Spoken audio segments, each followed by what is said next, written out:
की कहानी एक रियल हॉरर स्टोरी है और ये कहानी है साउथ अफ्रीका के the castle of good hope की। साउथ अफ्रीका के केप टाउन में बनी एक ऐसी जगह जो वहाँ की सबसे पुरानी हॉन्टेड जगहों में से एक है। इस जगह को एक मिलिट्री बेस की तरह, गवर्नमेंट बिल्डिंग की तरह, इनफैक्ट एक प्रिजन की तरह भी यूज किया गया है। लेकिन गाइस, आज यहाँ पर कुछ ऐसा है जो लोगों के एक्सपीरियंस को बहुत डरावना बना देता है और ये सच्ची घटनाएं हैं। तो ऐसा क्या है साउथ अफ्रीका के the castle of good hope में, वही जानेंगे इस स्टोरी में। मेरा नाम है अविनाश कुमार और आप देख रहे हो सीखो ऑफिशियल शो हॉरर स्टोरीज।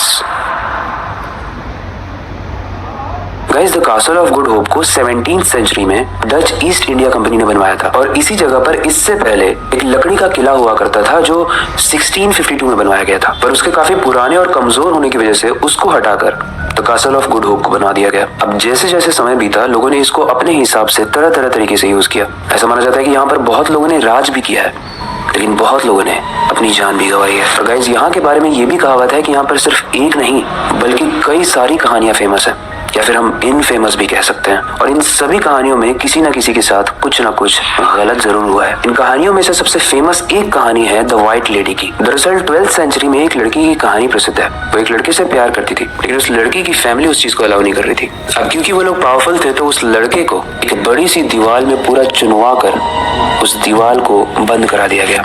वो लड़का जीता जीता वहां पर मर गया, चीखते चीखते, और वो लड़की उस दिन व्हाइट ड्रेस में ही थी और वो बाहर रोते रोते मर गई। उस लड़की ने उस दिन बहुत हेल्प भी मांगी कि प्लीज इस दीवार को खोदो, वो मर जाएगा, लेकिन किसी ने भी उसकी हेल्प नहीं की।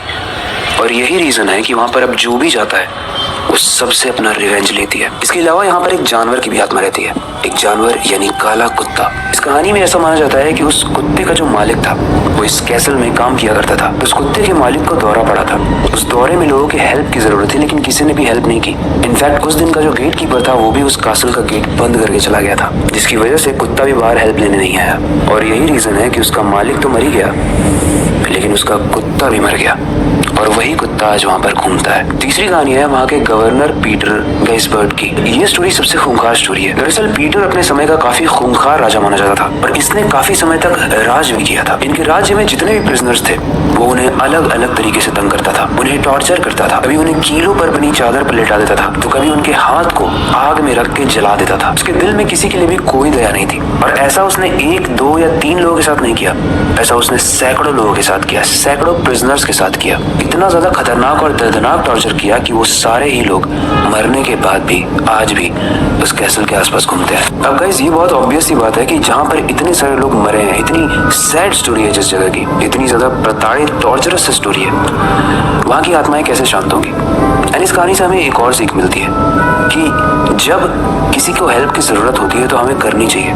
कई बार ऐसा होता है कि हमारे दोस्त हमें कॉल कर रहे होते हैं, लेकिन हम उसे इग्नोर करते हैं। वेल, मजाक से हट के हो सकता है कुछ सीरियस हो, उठा के अगर आप बिजी हो तो आप बस बोल दो कि मैं बिजी हूँ। वेल, ये मेरा कहना है, आपका क्या कहना है आप जरूर बता सकते हो। क्योंकि इस कहानी में भी the castle of good hope जो अफ्रीका की जगह है वो हॉन्टेड इसीलिए बनी क्योंकि किसी ने भी उन लोगों की मदद नहीं की, या तो उन लोगों को टॉर्चर किया। गाइस, आज भी वहाँ पर बहुत सारी पैरानॉर्मल एक्टिविटीज देखी जाती हैं।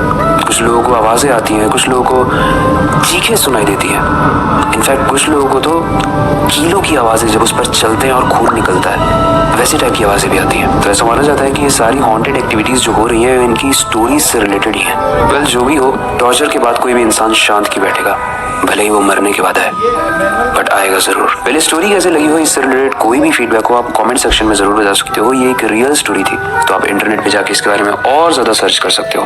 अगर आपको ऐसी ही रियल स्टोरीज पसंद है जो हम रेगुलरली ला रहे हैं, तो आप कमेंट में जाके रियल स्टोरीज जरूर मेंशन करना। बाकी ये वक्त आ चुका है इस स्टोरी को एंड करने का और नई स्टोरी पर काम शुरू करने का, लेकिन जाने से पहले मैं बस एक ही चीज कहना चाहूंगा, अपनी क्यूरियोसिटी को डाई मत होने देना। नई चीजें सीखते रहना, अपने बेड के नीचे और खिड़की के बाहर जरूर देख लेना।